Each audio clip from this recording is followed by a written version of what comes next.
Hi,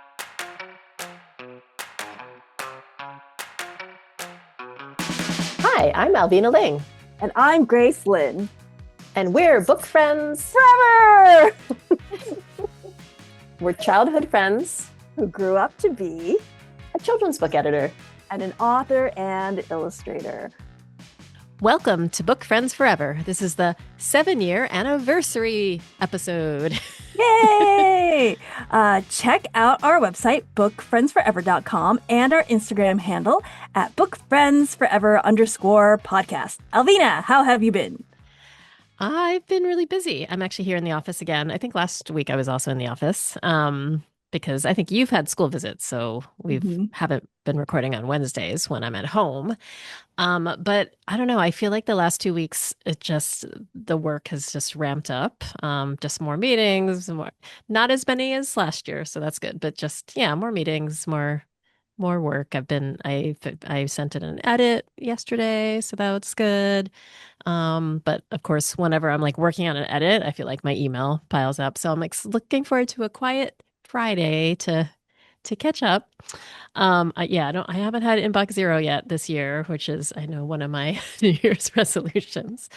Well, it's almost Lunar New Year, so you can That's true. re-up Reset. that resolution.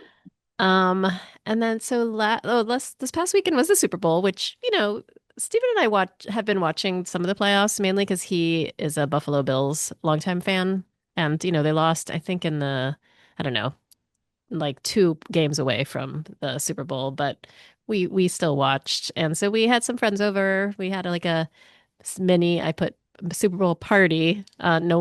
People came, but no one was like really invested in the game itself. And the game turned out to be really boring. But the Bad Bunny halftime show was amazing. I don't know if you saw it. I did. That's the only part I watched. Yeah. Oh, it was so good. I mean, Green Day performed at the beginning and they were also good. And that was such a flash I missed to the that part. past.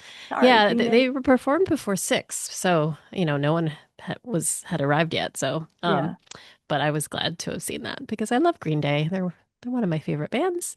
Yeah, and then Steve and I tried a new Taiwanese place that I think I was Instagram influenced at the end of last year that it was opening, and it's right near Grand Central. So maybe next time if you want to check it out. So it's called Hui House. And it has like maybe 4 different kind of places within it. There's like a takeout place in front with, all the standard, Taiwanese kind of street food fare. And then there is a restaurant called Traveler, and that's where we ate. And they had oyster pancakes, which I tried. And I feel like the flavors are right on. It's not, I would say it's a little bit fusiony. Like they had they called it Tainan arancini, and there were these like Ooh. sticky rice balls, and they were so good. They were so good. So and they had, beef noodle soup and another one that is kind of like luo mian, no, luo fan, which is Steven's favorite, which is like kind of a braised pork over rice, but it was like it was an egg custard version. So it was really good. Sounds Anyway, yummy. I love food. So that's me. Anyway, how have you been? Um, Good. I've been away doing school visits. I have been doing less school visits overall these days. So when I do a school visit, it just feels so much more, I don't know, so much more precious, I guess. Mhm. In some ways, I think it's really good because I think when I was doing so many school visits, it was kind of like just being on a hamster wheel and you don't really notice all the things that people do for you because you're just like trying to like keep up the energy for the day. But as I've done less and less, like I'm like, oh, it's so sweet. They put on a little performance of Where the Mountain Meets the Moon. They sang a song inspired by Dim Sum for Everyone. Like, and I could like kind of more enjoy it. Like it's just a really interesting thing. And I guess I'm just saying that it's a silver lining to having Mhm. less school visits. You appreciate them more. I Yeah. appreciate them more and honestly, I enjoy them more, Hmm. So in some ways, I feel maybe this is really a blessing in disguise. So Hmm. to have less, though, I feel just today I saw that Elliot Schrafer. I Schreifer. Yeah. apologize for saying your last name wrong, Elliot. But I saw that he had a school visit that was canceled because a parent disagreed with his online presence, I think, some or along those That's what lines. he said. It's like the author's views was why, Yes. which And is I feel like that is terrible. happening all the time, everywhere. And I'm sure that there's a big reason why I'm not getting invited as well. So I think, well, while I think it's a silver lining for me that I get to enjoy the ones that I do more, I do feel very heartbroken that I feel that that's probably one of the reasons why I'm getting less, and everybody's getting less Yeah. across the Yeah. board. So it's really sad. But other than that, let's see. Lunar New Year is on Tuesday, and so Right. we So I guess when this airs, it will have been passed. yes, it will have passed. So happy Lunar New Year, everybody! Happy Happy Lunar New Year of the Year. Fire Horse. And so we had the house cleaned the house, and we just hung up our Lunar New Year decorations on the door today. So that was exciting. And today I also did my Lunar New Year presentation with the Carl Museum. This was for all the educators who purchased a hardcover copy of Ling and Ting's Lunar New Year from the Carl Museum. And if they did that, then they got this webinar that I gave today, and it was super fun. And some people sent me photos of the I showed all the kids how to draw a horse for the Lunar New Year, and I got some photos of some of the kids' Yay. drawings. It was so cute. And the last big bit of news was that my Children's Book Week poster came out finally. Which was a So, surprise and a secret that we had to keep for a long time. yes, like I think a couple times in the past, I was like, oh, and I'm working on something that I'll say later. Yeah.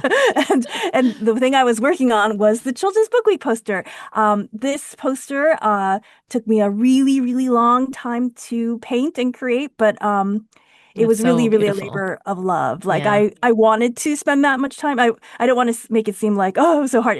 It was like it was a joy to create. I wanted to spend that much time. I feel so grateful and lucky that I was able to spend the time to make that poster the way I wanted to. And I hope people really, really like it. You know, they sent me little interview questions, and I said how, when I was in art school, I would see the Children's Book Week posters, and I would see Trina Sharp Hyman's, and I would see like Richard Scarry's, and I would see like all these like big name famous children's book illustrators I always dreamed of. And so now when I think Aw, about like, oh, I made a Children's Book Week poster too, just like that. Like yes. You've it was so it arrived. meant yeah, it meant a lot to me. So I hope people like it. If people see the poster, you'll notice that there's two columns on either side of like a stacks of books, and I tried to put as many people's books in there as possible.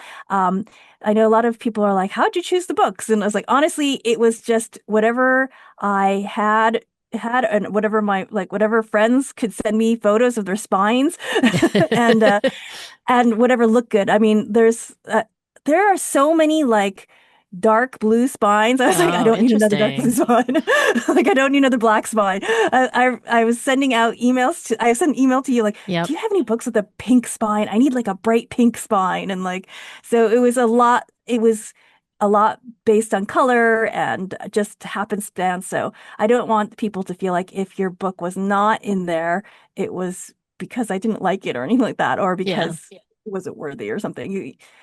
If I could have put everybody's book in, I would have. So Right. just And you want to, weren't really allowed to like do a whole like social media call for yes, spines because it that's would have what I been, was. Yeah, yeah. originally I was going to do like a social media call, but they preferred that I kept it under the rug. So I just want Yes. to say that to anybody, any authors and illustrators who are listening. If your book was not included, it is not personal, and it's not anything to do with your book. It was just the It's such a circumstance. great poster. I'm excited to hang one on my wall. Yes. But if your book was chosen, I'm so glad it was. Yay. So, as our title of this episode says, we are celebrating 7 years of doing this podcast. We started on Valentine's Day of 2019. So, yes. So we thought we'd just have. I think we've done this before, maybe on anniversary episodes where we do a Q&A. So we did do a call. I will say we not did not get many questions on social media, but we did get quite a few questions from some of your author Yes. People who contacts. want to, I think the thing is on social media and even the Google Doc, I think people are afraid, not afraid, but they prefer to be anonymous. And so Right. I Okay. think That send makes sense. so this way it Right. was easier for Yes. people to Yes. slide I in. do not know who asked these questions. I feel like a lot of them are publishing questions, but Yes, they're mainly there's a publishing mix. questions. Um, should we, I guess we could take turns Sure, I think most asking. of the questions are for you, but I will jump in whenever it deems possible. Yes. Okay. There's So some for how about you. I'll ask the questions, Okay. and then you shall answer. Okay. Okay. Okay, Alvina. This is question number one. This is definitely for How will me. your imprint differ or stay the same from what you were acquiring before? I think for the most part, it is staying the same because it really is just my tastes and the books that I fall in love with. I think what will change is I hope to acquire more. I think in the I've still been acquiring all these years, but in the last 10 years, I sometimes I've only acquired two new books each year. And I think I was looking back at the last 3 years, and there was one year that I had six new books come out, another year that I had eight. And before I was editorial director and editor in chief, I used to edit up to 15. So while I don't necessarily want to do 15 a year every year, that's kind of what I could. So anyway, that's what's changing. But it's really just the books that I fall in love with. And those are all kinds of books, and they're similar to all the books I've been acquiring. So Well, a big difference is that your logo will be on the new books. yes, that is true. I mean, I Um, guess it I changes a little. I mean, it's funny because when, Megan, our publisher, was talking to me about it, and she said, and if there are books that on your backlist or front list that you don't think are right for your imprint, like we can talk about that. And I said, no, like I mean, all the books that I've acquired, it's because I love them, and so I'm keeping them. But I guess I guess the fact that my name is going to be on the books, I think, kind of emphasizes that. Like I have to like yeah. really love them. Yeah, I guess so if you are like given a project uh like they talk about orphaned books and stuff like that, I Hmm. guess it would be like something you probably would you put that on your I don't think I would have pick up orphan books. Probably very rarely. So, for example, Christy Ottaviano has a uh eponymous imprint here, and so she I think she's like maybe picked up one book from Algonquin that felt like it was a Christy Ottaviano book, but mhm. in general, she hasn't really been included in the kind of distribution Ah, of books from, either departing editors or if we, you know, uh-huh. absorb another publisher. So I don't think I will either. Okay. So, Yep. I'm going to move this. I'm going to move this question up here because I feel like it means it kind of ties into what you're talking about. Because someone wants to know the difference in duties and hierarchy within the company between an editorial director and an editor at large. And I think this is a good question. I feel like you've answered these things before. Like, what's the difference between senior editor, editor in Hmm. chief, editor, like. But I think it's a good if you can give us Sure. another And refresher on and I that. will say it's different. It's probably different at every publisher, but usually an editorial director oversees some part of the business. At some publishers it might be the whole imprint. Um, at Little Brown, the editorial director oversaw a category. So we had an editorial director who oversaw graphic novels, another one for picture books. Um, when I was editorial director, first became editorial directors, I oversaw middle grade and young adult fiction, and that's what I remained taking, overseeing when I became editor in chief. An editor at large is usually a very, very senior editor. So it could have been an editor who maybe was a publisher. It could have been an editor who was editorial director or editor in chief who wanted to kind of take a step back and not oversee either staff or category and really just focus on their books. And a lot of people kind of in the industry say that's kind of like the last step before retirement, Uh-huh. basically. So while it's probably rare to find an editor at large who has, say, only been in the industry for like 10 years or something. Like usually Hmm. it's someone who's been in the industry for at least, I would say, 25 plus years. Hmm.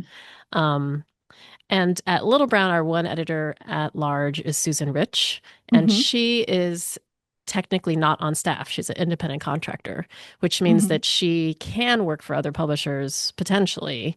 And I know she did do some work. She used to work at HarperCollins. She was the original Lemony Snicket Hmm. editor. And so I know when they had some anniversary, they did hire her to handle Hmm. some anniversary projects and stuff, things like that. Whereas, Hmm. like I would not be able to be hired by HarperCollins to do a job. So I think there might be editor-in-chiefs who are on staff at other publishers. I'm not sure how it works, but yes. So editor at large is really just a kind of a fancy editor. So, just remind me how it goes. It goes editorial assistant, like do Assist, the. yep. Editorial assistant, assistant editor, associate editor, editor, senior editor, executive editor, and then if they want managerial duties, then the next step would be editorial director. And then some companies have editor in chief and some don't. Now we have this title publishing director, which we didn't have before, and then publisher. Okay. And I kind of remember for you, it was when you hit senior editor that was kind of the game changer. Would you For say that's right? me, yes, that's when my salary got a little jump and I stopped working paycheck to paycheck. I actually told a few, I did some informational interviews in the last week and I mentioned that to people. So it took about 10 years to become Yeah. senior editor and 10 years to get out of debt, basically. And that's the same that when I think about that, I was like, that's the same thing as a freelance illustrator. Yeah. Like 10 Yeah. takes us 10 years to like get established. And I Hmm. remember when I was in art school and we had like professional illustrators come in and they're like, there's like, it'll probably take you about 5 years to kind of get established and then 10 years to be stable. And I was like, no way. And then I was like, oh, Yep. oh And yeah. then, yep. So, all right. So, yeah, publishing is not for the impatient. No, I mean, there are some people who are able to kind of jump up more quickly or take Yeah. shortcuts, but then sometimes it works and sometimes it doesn't. So, Yeah. yep. Yes. There's a quote in one of the children's books I love. It's called Theater Shoes by Noel Streatfeild. Mm, And she talks about how actors, like there's some actors who are like shooting stars and they get the big role right in the beginning and they're like, this is the next big thing. But the problem is the next role, they can fall flat on their face really fast. And she's like, the only way to really be a success is to slowly build up your career a little by little by little. So it's like a ladder. So even if you yeah. have a failure, you don't fall that fall Yeah. hard That's or like kind of what far. we always talk about early success versus Yeah. And later so that was success. like, oh, that's Yeah. like publishing. Yeah. But anyway, okay. Next question. What is the state of AI in publishing now and in the future? I guess maybe it's more like what do you think? Because it's Well, not but like I could say what it is, I guess, on the publishing side. So right uh, now, most publishers I know maybe use a version of ChatGPT internally, like a closed system, but no one I know uses it actively. I'll say personally, I just don't know because I think in publishing, I think for good reason, we do see AI as having soul in our books because they did. So I would say just ethically and morally, most people who work in publishing are not fans of AI.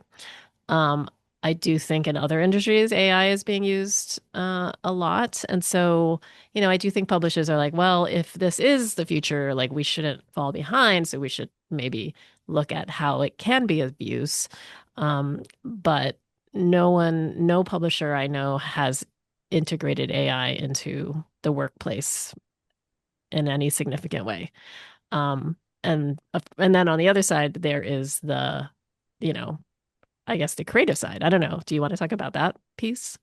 oh gosh, I don't know. There's recently I didn't delve deeply into it, but I think there was like some romance author Oh, right. There's a New who, York Times article on her. yes, I just skimmed it, so I apologize if I'm recapping incorrectly, but it seemed to say that she like writes like I'm just making numbers up, but she like writes 200 books a day using AI, and that's how she's been able Right. to make so much money because Yes. It's all not her. 200 books a day, but yes. But something like that, sorry.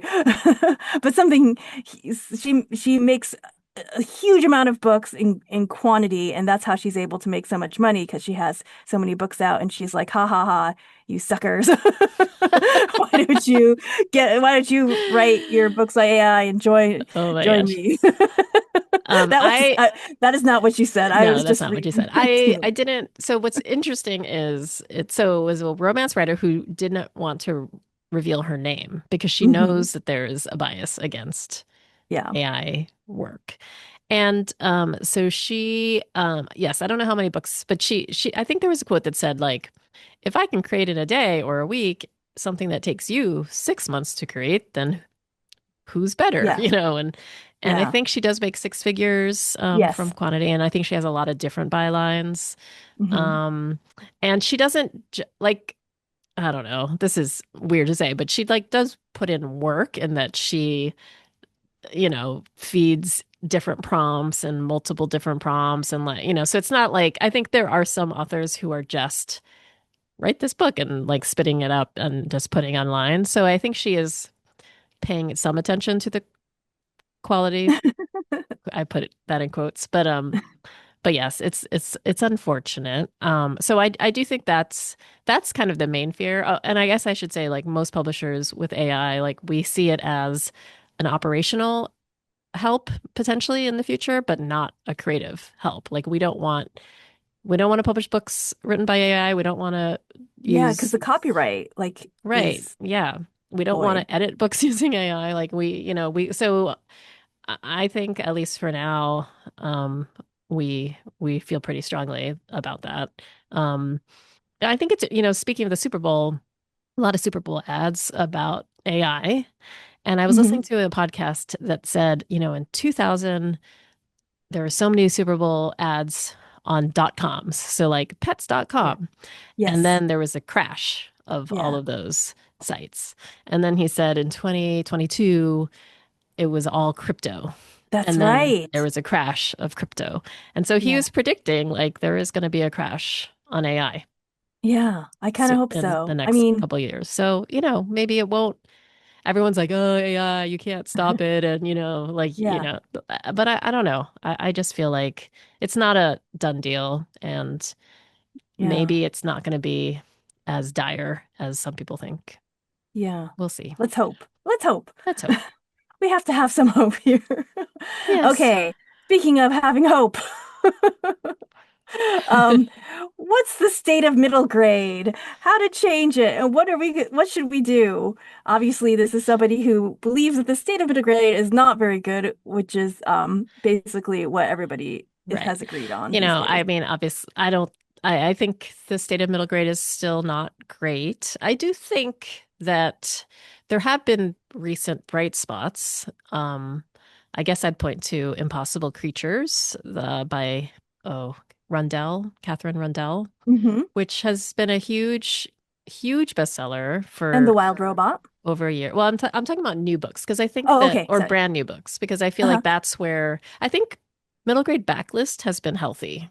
Okay. Which I think is a hopeful sign because kids Uh-huh. are still reading, but Okay. it's the front list that has been really hard to Hmm. launch new middle grade in a big way. So Yeah. and that since that's been the case since 2020. So I do feel like Hmm. when Impossible Creatures came out 2 years ago, that was a really big bright spot. And then the sequel came out this past year, and my niece, asked for it. Like I think to me, and it's a long book. It's a sophisticated book.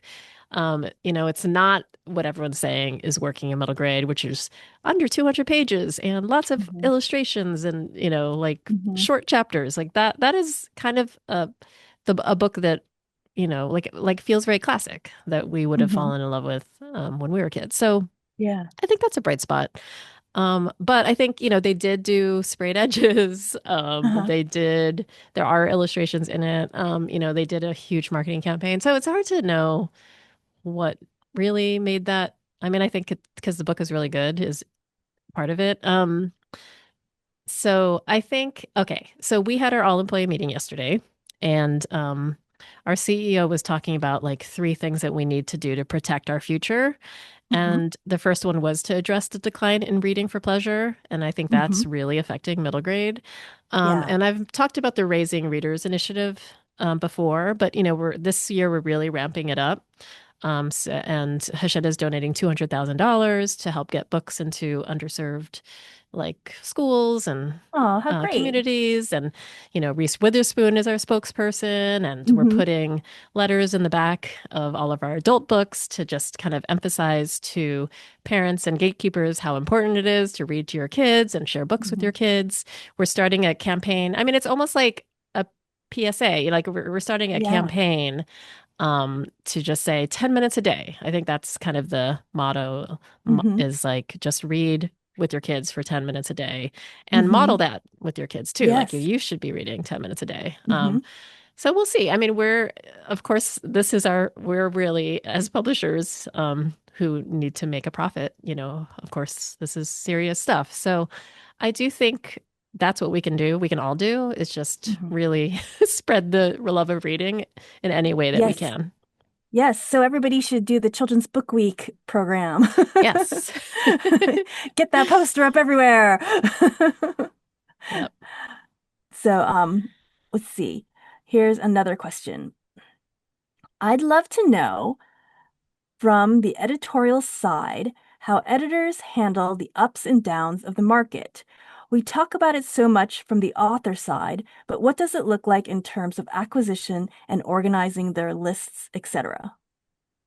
I've talked about this before, but I do think at Little Brown, and I want the same thing for my imprint, is our job is to publish a very diverse list in every definition of that word. So we want to publish every genre, we want to publish every category, we want to publish commercial, we want to publish literary, we want to publish historical fiction, we want to publish romance.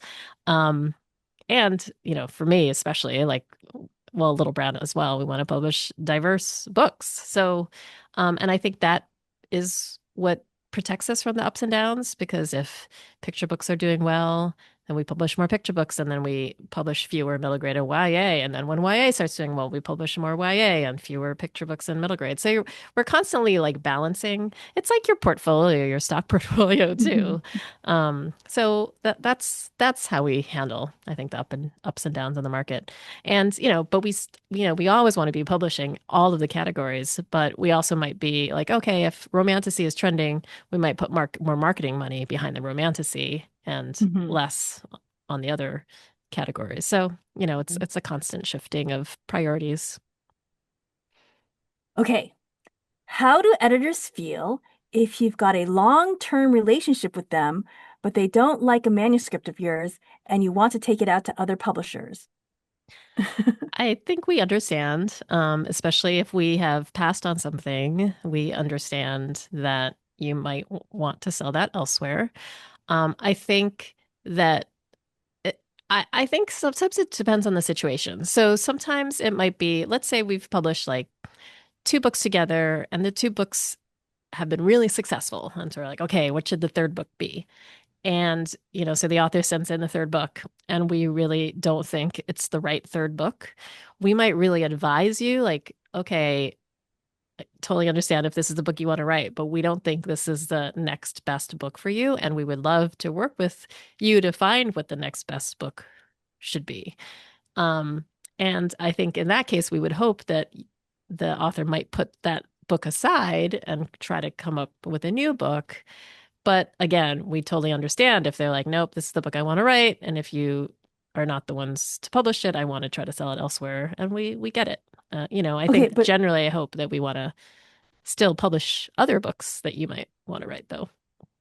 so if it's but that's what somebody with two books. How about a long-term relationship? So I'm Oh, well, trying to I guess the same thing. same Okay. thing. So let's say, yeah. So let's But maybe say, even more so, we might be like, we've invested so much in your career, and we really don't think this is the next one, the next best one. So we might maybe feel more strongly about that. But at the same time, we also understand. because I can't remember who asked this question, but I suspect I know who it is. Okay. So, um, yes, okay. I guess it's a question sometimes of like, because sometimes there is a breakup, right? Like, okay, Mm-hmm. well, we've had this long career and now maybe it is time to part ways. And you never know, something might come back. Uh-huh.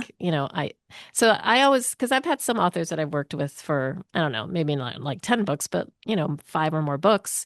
And then for whatever reason, the book doesn't work out. So I had one where like just we kept on trying to fulfill this untitled contract and we couldn't find it, and we tried two different things, revised, and it just wasn't working, and so we decided to part ways and we canceled the contract.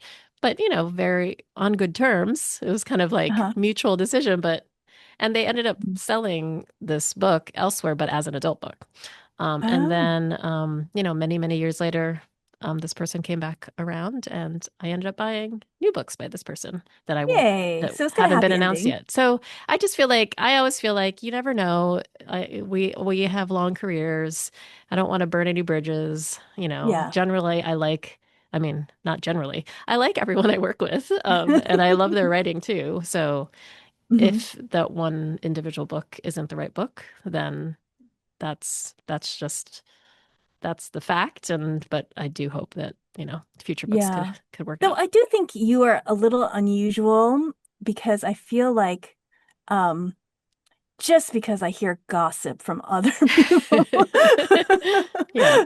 I feel like you, because I think you are very able to separate business Mm, from friendship to, like I right. feel like some relationships, agent author relationships, editor author relationships, I think there's such a blurriness that I think sometimes it feels like a betrayal, and I think that's what Mm, this author is worried about. yeah.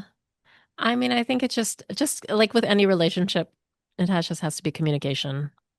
Like Yeah. I wouldn't want to feel like an author's like going behind my back or You Uh-huh. know, I think it's Yeah. just like any kind of relationship. I think it just has to be like, I think if I were the author, I would hope that they say, you know what, I just really love this book. I really want to work on it and I really want it published. And so my agent or I am planning to search elsewhere Yes. for publication. And I hope this doesn't mean that we can't work together in the future.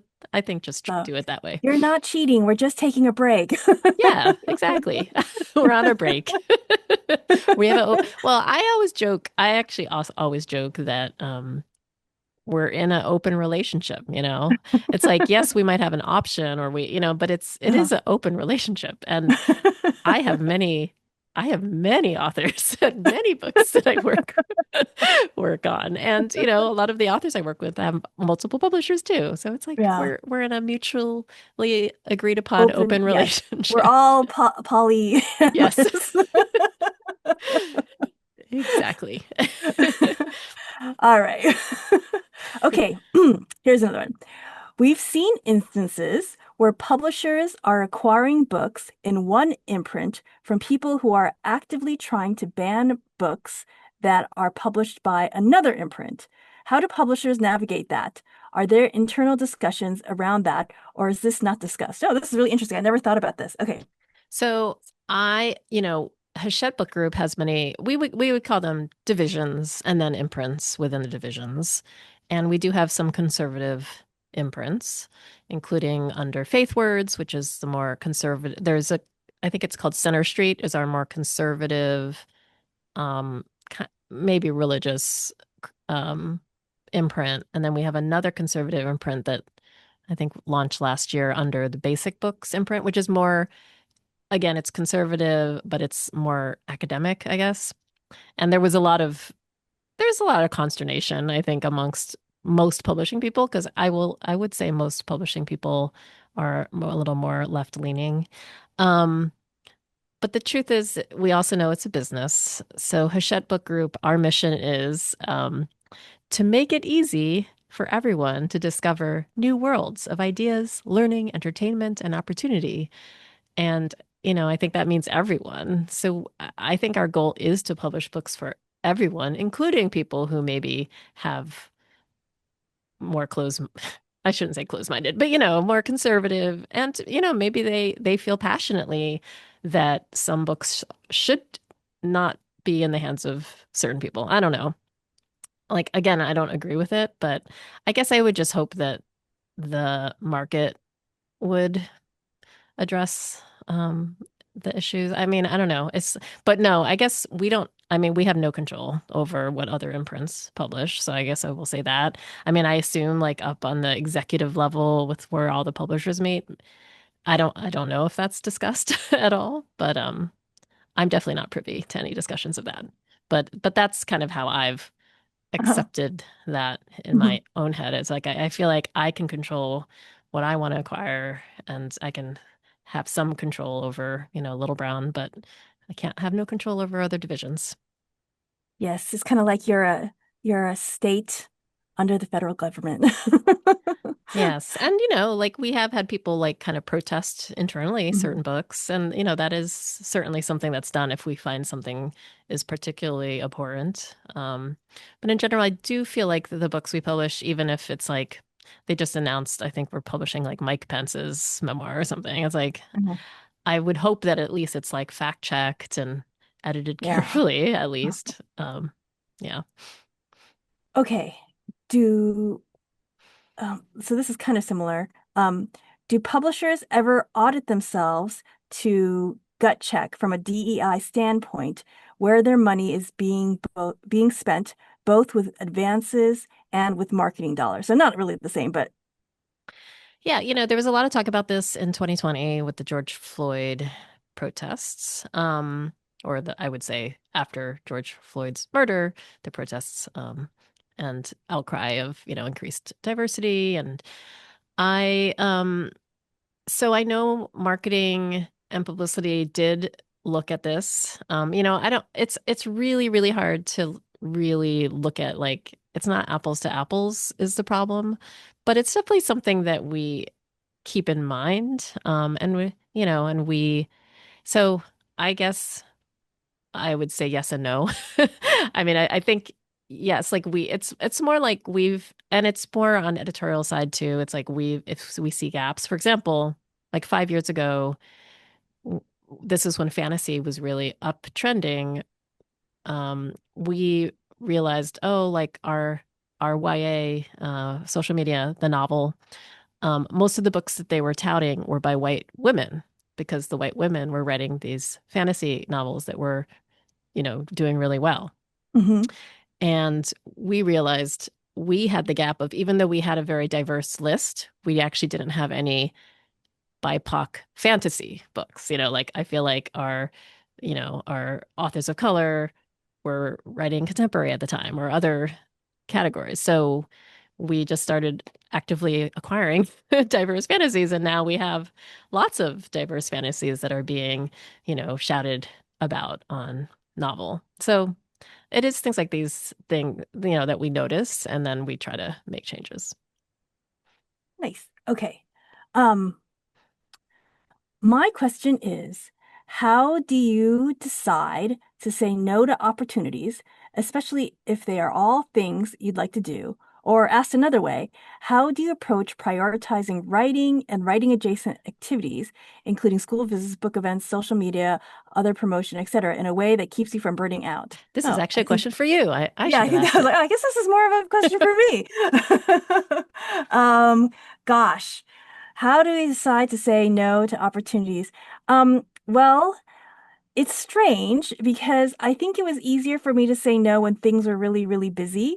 Hmm. When things are really, really busy, I kind of felt like when you get an invitation, you kind of just kind of knew it was You like, have to say no. Yeah. yes, I just have to say no.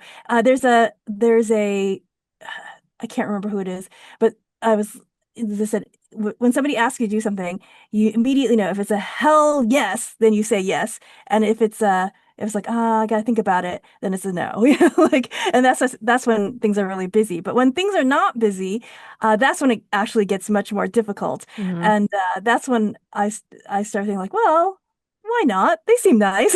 You know, like I don't really I think I'll be free. But the problem with that is that you're things are not busy right now when they asked.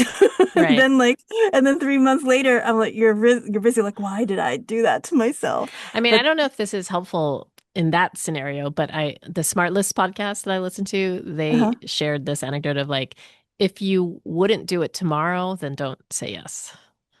Because Yeah, some but see that people like they're busy now, but uh-huh. they feel like I won't be busy in 3 months, so they say yes, but you should See actually still the say thing no. is that's the problem. I That's the know that opposite. trick. Yeah. It's the Yeah. opposite because I don't have too much going on. Like, all right, yeah, I would do that Yeah. tomorrow. But then in 3 months Right. it's busy. I'm like, I don't want to do that. And then you're like, why did past me say yes? Yeah. It is So hard. it is hard. I think that a lot of people kind of, they have the year of yes, but then there's some people that have the year of no. So it can kind of come in waves, like, but you know. yeah, I think that the past couple years, I feel like since Once Upon a Book came out, I started to kind of think of myself in terms of seasons. Hmm. Like I remember Once Upon a Book came out and I was like, okay, this is my season of promotion, right? And then I would like that. Then after that promotion was done, like, okay, now this is when I buckle down and write, like, and then so it was like a creative season and then a buckle down and write, like then a promotion season. And when it was a promotion season, I was like, I'll just take everything that can fit. And when it was the creative season, it was only when it's like a complete hell yes, like, um, and uh, so that's what I remember when I was writing The Gate, the Girl, the Dragon. It was kind of like only if it's a complete hell yes will I take it because I'm Hmm. in the creative season. In the promotion season, I'm Yeah. like, okay, I think I could fit it in. So because I'm not working creatively, so it's like that. I felt like that was my job was to say yes as much as possible. So, but I don't know. I feel like it's always a juggle, kind of like what you were saying about you just adjust at the time. Like I need this book to be selling better, so I need to adjust and put more promotion in, like Hmm. or I need to really work on this book and make it really creatively good and something I could be proud of. So I've got to ramp down on other things. So Do you have any tips for that last part about like a way that keeps you from burning out? Like, do you have certain, I don't know, um, not boundaries? Like, okay, I'm always going to take Sunday off or anything like that. my biggest thing is to get an assistant. Okay. I mean, just to To answer get help. emails. Yeah. Yes. If like even like a virtual assistant, like this is why it was been a little sad for me that my longtime business coordinator left me. She, because it's this it's not it's saying no is really hard when you have to do it yourself because the Yeah. people will send you such nice things and it's when you say no you feel like you're not appreciating their nice things. And Hmm. like they're giving you a gift like and our whole school read your book and they love it and you're like but I don't want to drive 8 hours to school, like Yeah. and um so having an assistant who can say no for you Hmm. is a really big thing for me and like that really helps. And if you don't have an assistant, uh either have a spouse who can write it for you or I have known some authors who make a fake assistant. Yep. So they don't Just feel like the bad yes, so they guy. don't have to be the bad guy. So I would suggest one of those three things. Get a real assistant, get a spouse assistant, or make a fake assistant, and that will save, I think that Yes. A really saves a spouse or a lot. child or Yes. yeah. Or like just somebody who can say no for you in a nice way that will make you and take that off of you. Yeah. Well, I don't know. Maybe I shouldn't admit this, but as an editor, I have to decline things all the Yeah. time, right? I have to send all these decline letters to submissions. And I, so the signature function where you can like Mhm. drop in a signature. So I Uh-huh. put some different form decline letters in that Yeah. signature so that I can just quickly put that in, and then I, of course, can adjust it. But it does save a lot of time when you're trying Yeah. to like towards the end of the year when I'm trying to get in Bug Zero, my form is like, I'm so sorry for taking so long to, like it always has some aspect of that depending on like, is it months or is it weeks or is it like almost a year? Anyway, so that's a shortcut that can help too. Yeah. Yeah. And So are it's you just like, hiring a new assistant? Are you working on that? well, I can't, I have not yet. It depends on how I'm doing, how the dish towels go. If Hmm. I'm still like thinking about that. Like if I can't decide how serious of a side hustle I want to make it. Like part of me is like, I'm just gonna make it kind of like this like Yeah. throwaway fun thing. And the other part's like, no, no, no, make it something that you could scale. And I was like, if I make it something to scale, then I should get an assistant close by who can help do all those things. But Hmm. there's another part of me is like, do I really want to do it? I think my ambitions have lowered. Just like I'm like, I don't know, maybe it's just a fun thing. I don't know. See, so I have to decide there. But Yeah. right now I'm using the Hachette Speaker Bureau for my um Your school business and stuff, visits. and Yeah. it's been really great. They're super nice and so organized and stuff, so that's been really good. Yeah. Join the Hachette Speakers Bureau. That's a good tip too. Yes, that's a Um, tip. why don't we save the other questions for a future episode? Sure. Well, Because, oh, actually, let's end with one okay. question. Hold on, because I just got it, and I think it's a nice question to end it with. Um, what are your worries and hopes for children's books in the future? And like, Hmm. we'll end with that one. I think that's a good one. I mean, I guess the worry, which some of these questions that we'll answer maybe next week or another week, had to do with book banning and kind of the attack on diversity, and inclusion. So, I mean, that is the worry is that that's going to keep ramping up. And that I'm also worried that, kids are not going to rediscover the love of reading as much as they have in the past. But then the hope is that they are. Yeah. I mean, yeah, my hope is that um my hope is that we've reached close to rock bottom and it's only Hmm. up from here. Yeah. Yeah, that's my hope too, for Yeah. sure. I'm hoping that this is almost the bottom and we're only Yes. going up. We're going up, up, Yes. up. It's our moment. I hope we don't have to pay royalties because I sang that. Anyway, all right. So let's move on to our fortune cookie segment because this is our 7-year anniversary. We thought we would each list 7 of our past episodes to revisit.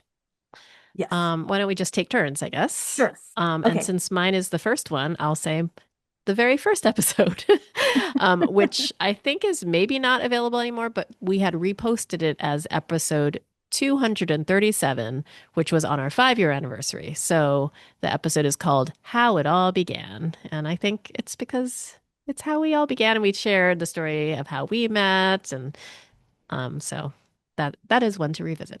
Yeah. Yeah. I think our early episodes are gone now, right? The very early ones, I feel like I checked and yeah, I don't know why.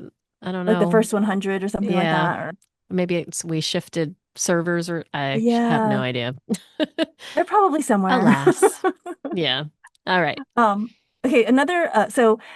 So we were looking through all of our episodes, and I actually do not remember a lot of them, but there's a lot of them that had topics that I was like, oh, what a great topic. So these are the episodes. I'm not promising whether they're good or not, but they're ones that I think that are probably fun to revisit. Though I do remember this one. My number one was the personality tests, episode number 245. I remember enjoying that one quite a bit. Yes. Okay, my next one, this isn't in no particular order, but my next one is episode 240, Upheavals, Slumps, and Rekindling Creativity with Laurel Snyder. I Oh, remember, yeah. yeah, we recorded that one live at the Decatur Curious Bookshop? No, No, no, no. Once upon a Once Upon a Bookshop? story? No. What's Was it? Oh gosh. Little uh little a little shop of shop of stories. stories. Yes, Little shop of little shop stories. of stories. Okay. We recorded that Sorry. live at the bookstore upstairs, I remember. And I remember thinking that it was a great conversation. And I will say that as a result of that conversation, ended up doing the writer's the artist's way, which Laurel had recommended. So those are a very impactful episode for me. All right. So, like I said, I don't remember what we said, but these topics, I was like, these are great topics. I actually would love to talk about them some more. So I'd love to revisit episode number 194, early versus late success, which is Hmm. kind of what we just mentioned a little bit today too. So Yeah. it's kind of I like, do feel like we discussed that a lot. Yeah. So yeah, it's, I think it's on my mind a lot, early versus late success. So hmm. that's Yep. episode 194. Okay. And mine is next one is episode 224, which is How to Be Okay When the World Is Not with John Cho, which Yeah. is one that I think I also refer to a lot. But Yes. that episode really, really helped me be okay when the world Yeah. was not and still is not. I painted John Cho's troublemaker Oh yeah. in the book post in the Children's Book Week poster, Hmm. and his spine was a real pain. Oh. There's a couple of spines that I was like, this was not a good choice. Why, I thank you for the effort. It's because it's got like the sunrise, like so hard to do. Yes. Like it's like no, sorry, You did a great sunset job, set. though. Yeah.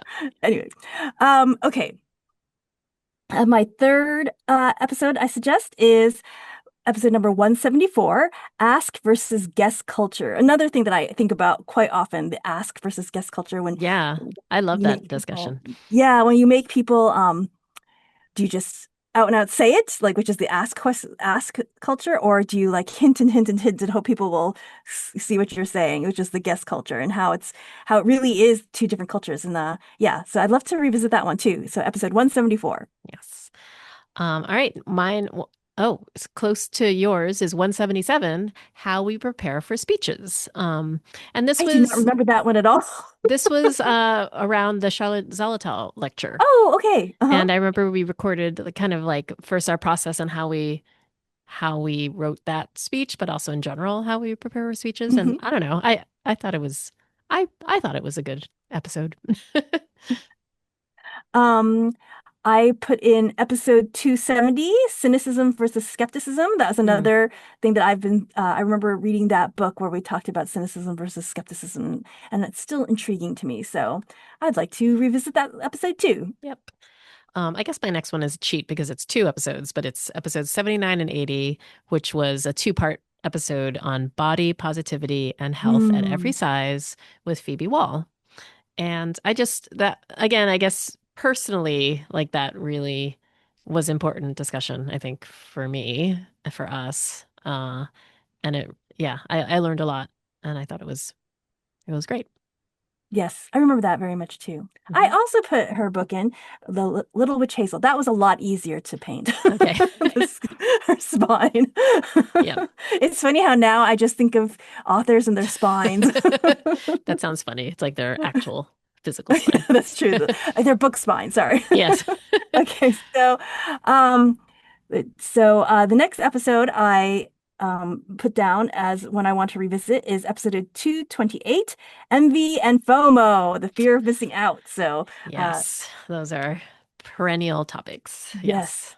But I think a couple episodes back we were talking about how I feel like I've finally been able to really control my jealousy and envy and my insecurity about things. And I think a lot of that is because when I look at all these episodes, right, we've Hmm. talked about these topics for like 7 years. It's like 7 years of therapy. It's about time I've gotten it under like more under control. Yeah, that's true. That's funny. Okay, so my next one is an older episode, but I thought we had reposted it, but I couldn't find that. But anyway, it's episode 26, Own Voices. Oh, we did that one live. Hashtag Own Voices. Yes, we did it at Simmons, at the Simmons Institute. I remember that one. Yes. And if you can't find it, I'm pretty sure we maybe aired it at some point, but Mhm. I thought that was memorable for me because it was a live, I think it was our first live episode. Yeah. Um and that was fun. And I think it was a very juicy topic and Hmm. one that we didn't agree with completely with each other. So it was a Yeah. good conversation. Yes. Okay. Um, my next episode that I really liked was episode 284, Simple Joys. And this is where I think things were just so depressing, which they are still depressing, but where we just listed things that made us happy. And I really liked that episode, and that made me feel really good. I almost Yeah. felt like we could do every episode like that, but it'd probably be boring, but it would make me feel really good if we Yeah. did every I mean, we episode like did, that. I think, two or three like it Yeah, in 20 early 20 I know. um 24. Yeah. I know. My seventh is actually a very recent episode, which is episode 334, which is award committees with Susanna Richards, because Yes. I really learned a lot. It was so juicy. There's so much to talk about. Yeah, and I think a lot of people really love that episode. We got a lot of comments on that, I think. Yeah. So, all right. What is Yay, your, thanks, Susanna. Oh, we'll have you on my again. the last one I put on was episode number 125, which was ambition. Just because I don't even remember what I talked about. So I'm like, what did I say about ambition? So I'd like to revisit that. But the one that I thought was really funny, which I want to say, which I think was our worst episode, was episode 203, which was clothing and style. I saw that when we were going through like all the episodes we did, and I was like, oh, that was the worst. You could tell we were like running out of ideas of things to talk about at the point. Yeah. I don't think that was our best episode, but we did get some compliments on it. So it's not for everybody, It's, but for yeah, some people. so if you're gonna skip any episodes, I suggest skipping number 203. All right. So now we'll end as we always do with what we're grateful for. Grace, what are you grateful for? Gosh, I just had an idea, but now I forgot it. But I remember that I want to say that oh, I'm really grateful that we're still here, like Yay! 7 years, and we're still doing this. So I'm super grateful for that. Yes. Um, Thank you for everyone who's listening. And this, yes, and thank also the people who are day one listeners. I don't know I know. how many of Gosh, those there if are. any of you have or day one listeners, like, Yeah, can you let us shoot know. us like a comment or something? Like, I feel like if you're a day one listener, we should interview you. Yes. So let us know if you were a day one listener. Mhm. I feel like you should be recognized for Yes. your You're, dedication. So for yes. 7 years. Um, so yes, I'm grateful that we're still here doing this podcast. I'm grateful that I'm still in children's books, even though through the rocky times and the good and the bad, and hopefully the good is coming. Another thing I'm really grateful for is we were talking about the halftime show. And after the halftime show, they're showing all these clips of the bushes that were in the halftime show, and all the bushes were actually people in bush costumes, right? Because they weren't allowed to cart actual like grass and bushes onto the field, I guess. So instead, they just had people dress up like bushes. And so you see all these videos of the bushes marching onto the stage and onto the field, and it's just so funny. And I can like watch those videos over and over again, like these bushes are people. Yeah, So that's so fun. uh, I'm really grateful for that kind of simple, stupid joy. How about you? What are you grateful for? I'm also grateful that we're still here. I'm grateful for all of our listeners, all of our book friends. You're our book friends forever. Um, and then actually we haven't really been doing the tell me about, Oh yeah, I which, just saw her, Katrina. oh yes, you ran into her at Yes, at the a pie cafe, bar. right? Oh, that's Yes. fun. So I'm sorry. The reason why Grace is saying that for the video watchers, I'm holding up the book When Cherry Blossoms Fall by Katrina Gold-Saito, illustrated by Yaz Imamura. So And beautiful. this just came out on Tuesday of this recording. So, and I'm grateful that I changed my mind and said yes to this book.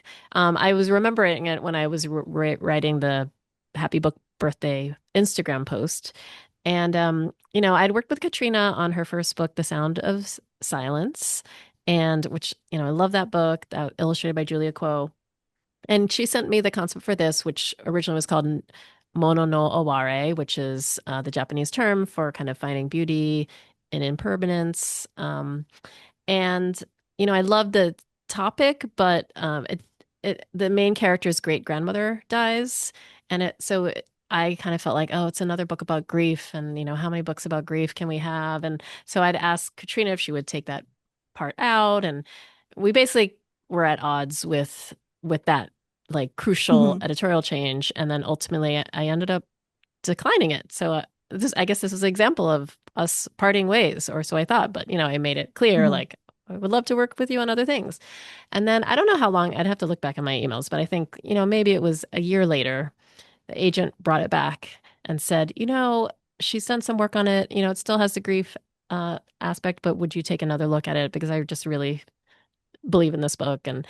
so I did take another look at it, and I don't feel like it, I don't know how much had changed editorially really, but I think the world had changed, and it was Mhm. 2020, it was in the middle of the pandemic, and I just saw it in a different way, and I totally understood why the grief element was integral to it. And so I Mhm. said, okay, let's sign it up. And and now it's a book. And so I guess I'm grateful for second chances Yeah. and And for beautiful books.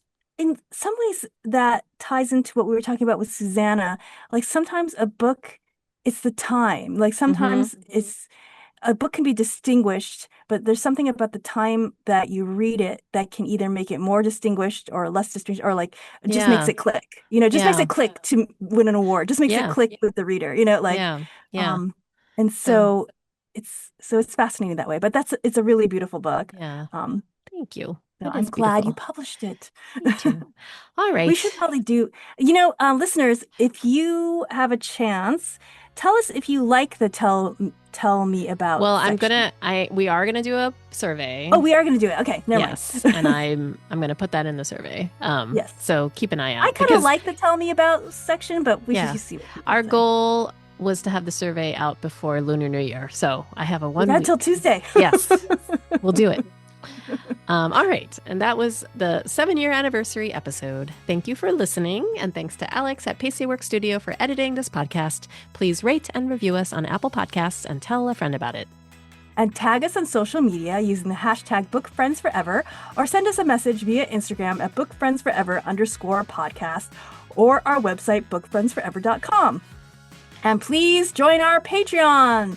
Someday we're going to do something about it. The link is in the show notes. I'm Alvina Ling, and you can find me at Alvina Ling on Instagram, Blue Sky, and Threads. And I'm Grace Lynn, and you can find me at Pacey Lynn on Instagram and Threads, and author Grace Lynn on Facebook. Have a great week. And don't forget to read. Bye!